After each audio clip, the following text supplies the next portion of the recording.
বরগুনায় ধর্ষণ এবং বিচার চাওয়ায় মামলার বাদীকে হত্যার বিচার নিশ্চিত করতে পরিবারকে আইনি সহায়তা দেওয়া হবে বলে জানিয়েছেন মহিলা দলের সভাপতি আফরোজা আব্বাস।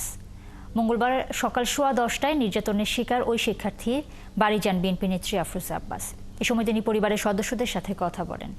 পরে তিনি জানান, মহিলা দল ও বিএনপি সবসময় নির্যাতিত নারী এবং পরিবারের পাশে আছে। তাদের ন্যায় বিচার নিশ্চিত করতে আইনি সহায়তা দেওয়া হবে। সবশেষে নির্যাতনের শিকার পরিবারকে দলের ভারপ্রাপ্ত চেয়ারম্যানের তারেক রহমানের পক্ষ থেকে সহায়তা দেওয়া হয়। তারেক রহমানের পক্ষ থেকে এসেছি যে আমরা জাতীয়তাবাদী দল আপনার পাশে আছে।